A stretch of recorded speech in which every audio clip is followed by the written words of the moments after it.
Google bought Motorola 14 months ago, and today in New York City, we're getting our first look at the first device they built together. This is the Moto X, and it's really what happens when Google becomes a hardware manufacturer. But this story really goes back a week to Verizon's announcement of a lineup of new droids. Motorola made clear to us that Moto X is the future of the company, that it's where Motorola is headed, but it's hedging that future a little bit. Droids have a special place. They go after people who are looking for a lot of power, top-end hardware specs. They're looking for phones that have a unique design character to them. The new phone isn't quite as angry as your average droid. I still don't know if it's called the X or the Moto X, but whatever you call it, the phone is beautiful. Its curved glass and plastic front has tiny bezels and a big, bright display, and the back curves from flat edges to a slightly convex center that nestles perfectly in your palm. Nearly everything else about the phone is negotiable. You can choose how much storage you get in your Moto X. You can also choose the front panel, either black or white. There are 18 options for the back panel, which you can also engrave, plus 7 for the accents, which are the ring around the camera lens and the buttons.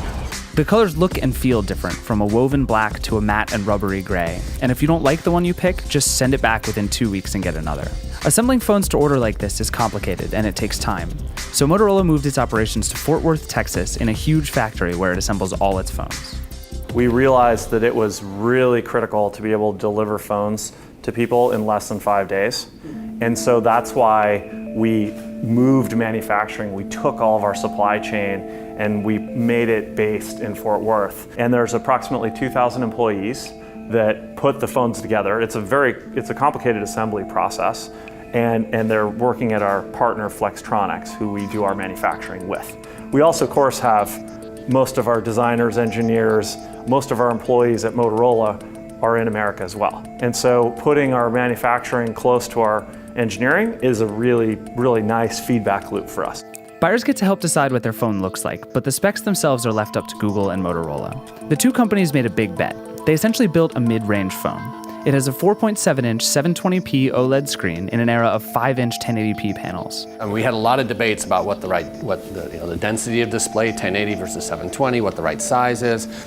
So it started with size to really find the sweet spot, and then we decided the resolution to be what we thought was ideal. We could go and make a higher resolution screen, but it would just suck battery and no one would know the difference, right? Because we saw that and we knew that. The screen's a little pink to our eyes, but otherwise looks really good. The Moto X has Motorola's X8 chip, which really is little more than an off-the-shelf Snapdragon processor, plus a couple of additional cores. It's not a bleeding edge or even necessarily top-notch processor. But it goes back to the simple message of the Moto X. It's not about what your phone can do theoretically. It's about what it does do and what you do with it. One of the things we found is a little bit of a curious behavior was people turning their phones off and on about 60 times a day. And so we developed something we think is really cool and very useful, which we call active display. It lets the user know that real basic information, and it shows it sort of right on the screen. In this case, like, it comes on and I can just go right up to the text message. It'll take me right to the message, so it's really fast. Part of the reason we used the AMOLED display is that we could selectively illuminate one portion of the display, which gives us a very kind of energy efficient way to show this. The Moto X knows when you're in a car and jumps into driving mode automatically. It knows your voice and only your voice. Just say, "Okay, Google now," and command your phone as you please. You can make and end calls, get directions, or look up almost anything without ever needing to touch your phone or even turn it on. The phone runs nearly pure stock Android, version 4.2.2. Somehow, even though it's owned by Google, Motorola still can't get the latest version of its software.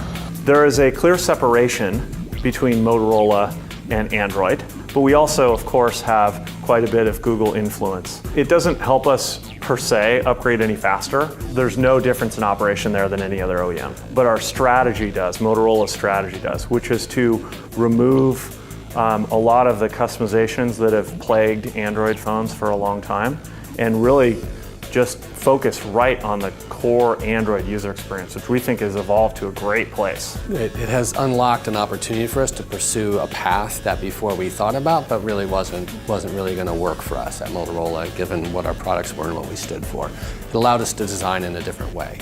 Google's been involved with the Moto X design throughout, and there's even a program for sharing employees between the two companies. It's almost like Motorola hasn't figured out what to do with Google yet, and Google hasn't figured out how to use its new hardware arm either.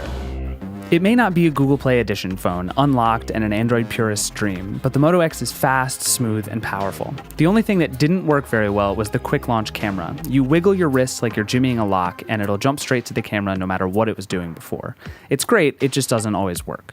The camera takes good pictures too, but it has very few features. It might be too simple. But Motorola believes in simple, in making phones that fit our lives perfectly without changing them. It believes we want phones that do what we want them to do, and they look the way we want them to look, and everything else from spec sheets to SKUs is secondary. I think 2 years ago, the company made 45 phones. We're obviously down to a much smaller set, and we think it's critical to do a smaller number of things much better. At $199 on contract and available on all 4 major US carriers, we're gonna find out if simple can win. Motorola is taking on the Galaxy S4, the HTC One, the iPhone 5, and even its own line of droids. Those phones all have more power and more features. Motorola is fighting fire with glow sticks here. But its glow stick is pretty, it's really easy to use, and it doesn't go out so quickly. Maybe there's something to be said for glow sticks.